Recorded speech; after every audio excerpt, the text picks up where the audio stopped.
Hello all. Now we both Kavita and Soumya from Department of Defense and Strategic Studies are here to present about rape in India. Content: Introduction, Definition of Indian Penal Code, Rape Statistics and Conclusion. Introduction. இந்தியாவில் உமனுக்கு அகைன்ஸ்டாக நடக்கிற க்ரைமில் most common crime rape. Nation crime record bureau இதில் 2019க்கு record பண்ணப்பட்ட rape கேசஸை பற்றி annual report கொடுத்துருக்காங்க. டோட்டலாக 32,033 ரேப் கேசஸ் ரெஜிஸ்டர் பண்ணப்பட்டிருக்கு.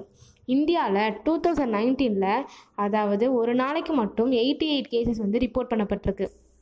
2018 ஒரு நாளைக்கு 91 கேசஸ் ரெஜிஸ்டர் பண்ணப்பட்டிருக்கு. ஸோ கம்பேர்டு டு 2019 கேசஸ் கொஞ்சம் கம்மி. ரெஜிஸ்டர் ஆன கேசஸில் 30,165 கேசஸ் விக்டிம்க்கு தெரிஞ்சவங்களால பண்ணப்பட்டிருக்கு. இன்னும் 15.4% ஆஃப் தி விக்டிம் மைனர்ஸ். இதுவும் 2018 விட கம்மி தான். 2018 27.8% of the cases victim minor. Rapes by ஜுவிலியன்ஸும் இதுவும் அதிகமாகிட்டே போயிட்டுருக்கு நம்ம இந்தியாவில். அடுத்து என்சிஆர்பியோட ஸ்டாட்டிஸ்டிக்ஸ் படி ராஜஸ்தானில் தான் highest number of rape cases report பண்ணப்பட்டிருக்கு. இன்னும் எந்த ஸ்டேட்ஸ்லலாம் அதிகமான கேசஸ் ரிப்போர்ட் பண்ணப்பட்டிருக்குன்னா ஹிந்தி ஆட்லாண்டாக இருக்க நார்த் இந்தியாவில் தான், சச்சாஸ் மத்திய பிரதேஷ், உத்தரப்பிரதேஷ், ஹரியானா அண்ட் சத்தீஸ்கர். இந்த ஸ்டேட்ஸ்லலாம் உமனுக்கு அகைன்ஸ்டாக நிறைய செக்ஷுவல் வயலன்ஸ் நடந்திருக்கு. எல்லா மெட்ரோபாலிட்டன்ஸும் கம்பேர் பண்ணுறப்போ நேஷ்னல் கேபிட்டலாக இருக்க டெல்லியில் தான் அதிகமான இன்சிடென்ட்ஸ்லாம் நடந்திருக்கு. Next, definition of Indian penal code. Section 375 பற்றி பார்க்க போகிறோம். Criminal law amendment act 2013. இந்த ஆக்ட் நிர்பயா ஆக்ட்னு கூட சொல்லுவாங்க. டெல்லி கேங் ரேப் கேஸ் அந்த இன்சிடென்ட்ஸ்க்கு அப்புறம் தான் இந்த ஆக்ட் கொண்டு வந்தாங்க. இந்த ஆக்ட் இந்தியன் ரெஜிஸ்ட்ரேஷனில் 19 மார்ச் 2013 அன்றைக்கி பாஸ் பண்ணப்பட்டிருக்கு. அதுக்கப்புறம் ராஜ்யசபாவில் 21 மார்ச் 2013 அன்றைக்கி பாஸ் பண்ணப்பட்டிருக்கு. Section 375 rape. A man is said to be commit rape who except case hereinafter accepted has sexual intercourse with a woman in circumstances falling under any of the 6 following description. First, அவளோட விருப்பம் இல்லாமல் பண்ணுறது. Second, அவளோட ஒப்புதல் இல்லாமல் பண்ணுறது. Third, அவளோட consent இருக்கும், அவளோட கன்சென்ட் கொடுக்கப்பட்டிருக்கும். எதுக்காக அப்படின்னா அவங்க மேலே இருக்க பயத்தின் காரணமாகவோ இல்லை அவங்க ஹர்ட் பண்ணிவிடுவாங்க அப்படிங்கிற பயத்துக்காக கன்சென்ட் கொடுக்கப்பட்டிருக்கும். ஃபோர்த், அந்த உமனோட கன்சென்ட் கொடுக்கப்பட்டிருக்கும். அந்த மேன் அவளோட ஹஸ்பண்ட் இல்லைன்னு தெரிஞ்சும் ஜஸ்ட் பிகாஸ் அவள் ஒத்துக்கிறாங்க அப்படின்னா அதுவும் ரேப் தான். அந்த உமன் அவளோட கன்சென்ட் கொடுத்ததுக்கான காரணம் அவள் அந்த மேனை லாஃபுல்லி மேரேஜ் பண்ணிக்க போகிறா அப்படின்ற ஒரு ட்ரஸ்ட்டுனால மட்டும்தான். ஃபிஃப்த்து, அந்த உமனோட ஒப்புதலோடு தான் நடக்கும். ஆனால் அந்த மாதிரி கன்சென்ட் அவள் கொடுக்கும்போது அந்த உமன் மென்டலி இல்லாகவோ அப்படி இல்லைனா இன்டாக்சிகேஷன் தட் இஸ் போதையில் இருந்தாலோ அப்படி இல்லைனா அந்த மேனோட தனிப்பட்ட விருப்பத்துக்காக நடந்தாலோ அந்த உமனால் நடக்க போகிறது என்னென்னு புரிஞ்சிக்க முடியலனா இல்லை அதோட கான்சிக்வன்ஸ் புரிஞ்சிக்க முடியாமல் அந்த உமன் அதுக்காக கன்சென்ட் கொடுத்துருந்தா அதுவும் ரேப். சிக்ஸ்த், அந்த பொண்ணுக்கு ஏஜ் அண்டர் 16 அப்படின்னா அவள் கன்சென்ட் இருந்து பண்ணியிருந்தாலும் சரி அவள் கன்சென்ட் இல்லாமல் பண்ணியிருந்தாலும் சரி அதுவும் ரேப் தான். எக்ஸ்ப்ளனேஷன். செக்ஷுவல் இன்டர்கோர்ஸ்க்கு பெனட்ரேஷன் மட்டுமே முக்கியம் அப்படின்னு பண்ணுறது கண்டிப்பாக அஃபென்ஸ் ஆஃப் ரேப். எக்ஸெப்ஷன், ஒருத்தர் அவரோட ஒய்ஃப் கூட செக்ஷுவல் இன்டர்கோர்ஸ் நடக்கலாம், ஆனால் அவரோட ஒய்ஃப் 15 இயர்ஸ் ஆஃப் ஏஜுக்கு கீழே இருக்கக்கூடாது. The above definition excluded marital rape, same sex crimes and considered all sex with a minor below the age of 16 as rape. இந்த ஆக்ட் கொண்டு வந்ததுக்கப்புறம் ஒரு சில திருத்தமும் கொண்டு வந்தாங்க அண்ட் மைனர்ஸ்க்கான ஏஜும் 18 மாற்றிட்டாங்க. Section 375.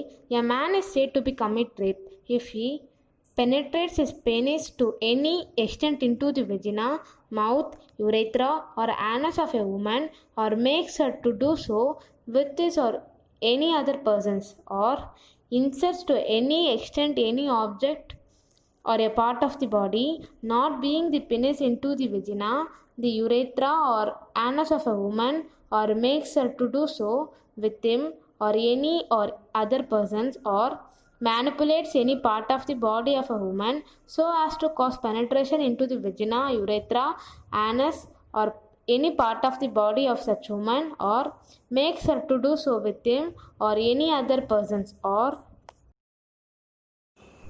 applies his mouth to the vagina, anus, urethra of a woman, or makes her to do so with him or with any other persons under the circumstances falling under any of the following 7 descriptions.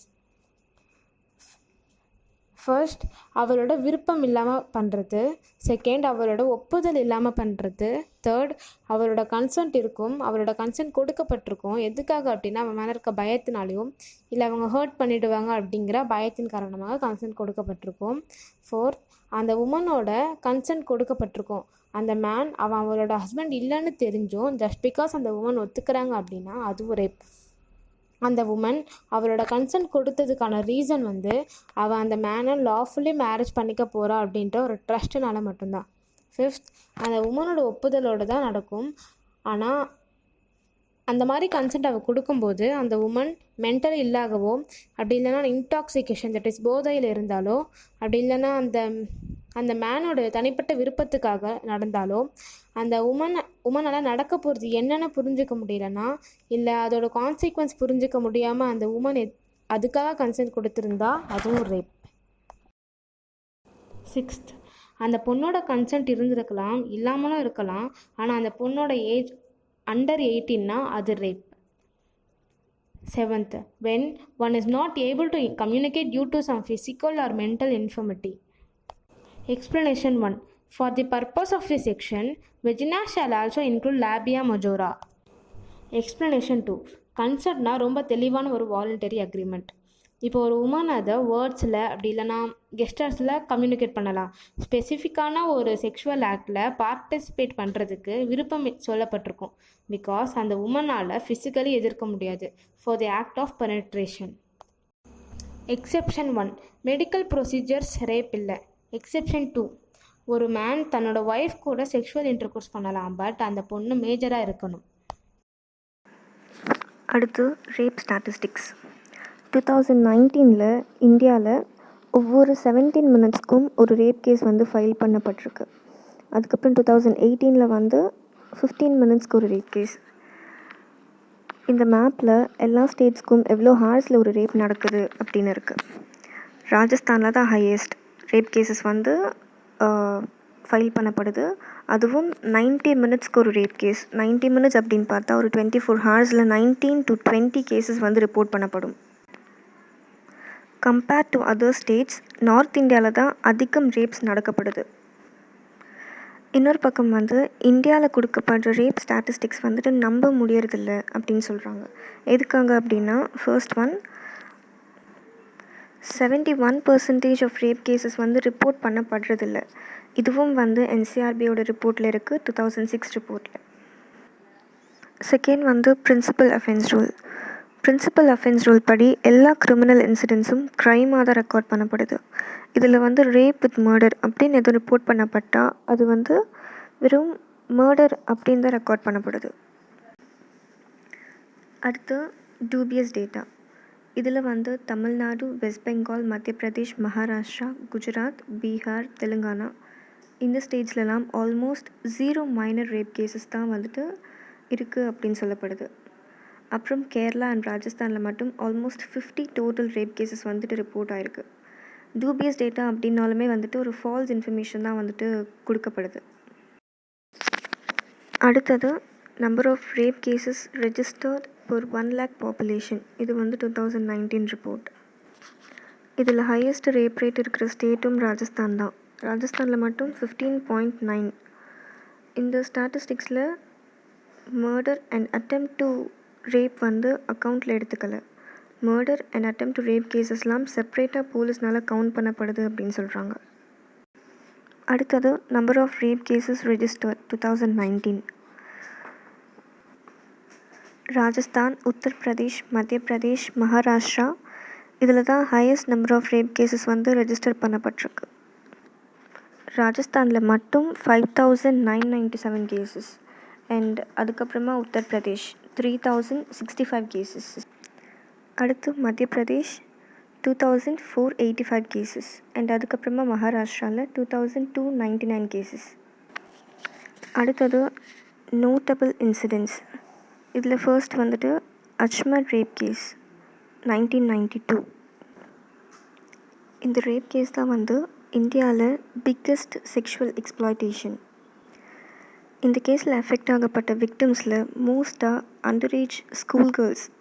அந்த victims எல்லாரும் sexually துன்புறுத்தப்பட்டிருக்காங்க and rape பண்ணப்பட்டிருக்காங்க. மோஸ்ட்டாக accused எல்லாரும் அஜ்மத் தர்கா of Moinuddin Chishti அதை சேர்த்தவங்க. Second வந்து Delhi gang rape case 2012. இந்த case பற்றி almost நம்ம எல்லாருக்குமே தெரிஞ்சிருக்கும். டெல்லியில் ஒரு 23-year-old ஸ்டூடெண்ட்டை பப்ளிக் பஸ்ஸில் கேங் ரேப் பண்ணியிருந்தாங்க. இந்த இன்சிடெண்ட்காக 16 December 2012 அப்போது பெரிய ப்ரொட்டஸ்ட்லாம் நடந்துச்சு டெல்லியில். இந்த இன்சிடெண்ட் நடக்கிறப்போ விக்டிம் வந்து அவங்களோட மேல் ஃப்ரெண்ட் கூட தான் வந்துட்டு இருந்திருக்காங்க. அவங்க ஃப்ரெண்டையும் வந்து பல வாட்டி ஒரு அயன் ராட்னால் அடிச்சிருக்காங்க. அவங்கள அடித்த அந்த ராடை வச்சு விக்டிம்க்கு வந்து பெனட்ரேட் பண்ணியிருக்காங்க. இந்த இன்சிடெண்ட் நடந்தது 13 days ட்ரீட்மெண்ட்க்கு அப்புறமா அந்த விக்டிம் வந்துட்டு இறந்து போயிட்டாங்க. அடுத்தது 2013 Mumbai gang rape case. 22 August 2013 அன்னைக்கு ஒரு 22-year-old ஃபோட்டோ ஜேர்னலிஸ்ட்டை வந்துட்டு 5 பேர் சேர்ந்து கேங் ரேப் பண்ணியிருக்காங்க, இன்க்ளூடிங் ஜுவனைல். மும்பையில் சக்தி மில்ஸ் அப்படின்ற ஒரு இடத்துல நடந்த இன்சிடெண்ட் தான் இது. இந்த விக்டிம் வந்து அவங்க மேல் கொலீஜ் கூட ஒரு அசைன்மெண்ட் பர்பஸ்க்காக போனப்போ நடந்த இன்சிடெண்ட் தான் இது. இந்த இன்சிடெண்ட்க்கு அகெயின்ஸ்டாகவும் நம்ம கண்ட்ரி ஃபுல்லாக பெரிய ப்ரொட்டஸ்ட் நடந்துச்சு. சிட்டி செஷன் கோர்ட் வந்து அக்யூஸ்டு கண்டுபிடிச்சாங்க. கண்டுபிடிச்சதுக்கு அப்புறமா 3 ரிப்பீட் அஃபெண்டர்ஸ்க்கு மட்டும் டெத் பெனால்ட்டி கொடுத்துருந்தாங்க. இந்த சக்தி மில்ஸ் கேங் ரேப் கேஸில் தான் ஃபர்ஸ்ட் டைம் டெத் பெனால்ட்டி கொடுக்கப்பட்டிருக்கு, IPC செக்ஷன் 376E படி. அடுத்து ரானாகட் கேஸ் 2015. 14 March 2015 அன்னைக்கு 71-year-old நன்னை கேங் ரேப் பண்ணியிருக்காங்க. ரானாகட் அப்படின்ற பிளேஸில் வெஸ்ட் பெங்கால் இருக்குது. இந்த அக்யூஸ்ட் எல்லாருமே ஜீசஸ் அண்ட் மேரி கான்வென்ட்க்கு பெர்மிஷன் இல்லாமல் உள்ளே வந்தவங்க. அந்த 6 அக்யூஸ்ட் பண்ண எல்லாமே வந்துட்டு CCTVயில் ரெக்கார்ட் பண்ணப்பட்டிருக்கு. அண்ட் அந்த 6 பேர் வந்துட்டு அங்கே வெறும் கேங் ரேப் மட்டும் பண்ணாமல் அங்கே வந்துட்டு நிறைய திருட்டு, அதுக்கப்புறம் நிறைய ஐட்டம்ஸ் வந்துட்டு டிஸ்ட்ராய் பண்ணியிருக்காங்க, அதுக்கப்புறம் கொள்ளையடிச்சிருக்காங்க. இந்த 6 பேரும் அரெஸ்ட் பண்ணி and they were charged with the crime by 1st April 2015 and they were also identified to be a Bangladeshi Muslims. அடுத்து டெல்டா மேகாவால் ரேப் 2016. இந்த இன்சிடெண்ட் 29 March 2016 நடந்தது. இந்த இன்சிடெண்ட்டில் வந்துட்டு ஒரு பிணம் வந்து கண்டுபிடிக்கப்படுது. அது வந்துட்டு ஒரு 17-year-old தலித் பொண்ணோட பாடி. அந்த பொண்ணோட பாடியை வந்துட்டு ஹாஸ்டல் வாட்டர் டேங்க்லேருந்து கண்டுபிடிக்கிறாங்க. போலீஸ் வந்து இந்த கேஸை ரெஜிஸ்டர் பண்ணதுக்கு அப்புறமா அந்த hostel warden, physical education teacher, அப்புறம் பிரின்சிபல் இவங்களை அரெஸ்ட் பண்ணுறாங்க. இவங்களை அரெஸ்ட் பண்ணி ஜுடிஷியல் கஸ்டடியில் வச்சதுக்கு அப்புறமா இந்த கேஸ் வந்துட்டு கொஞ்சம் பெருசாக ஆரம்பிச்சிது. அதுக்கப்புறமா இந்த கேஸை CBI என்கொயரிக்கு விட்டுறாங்க.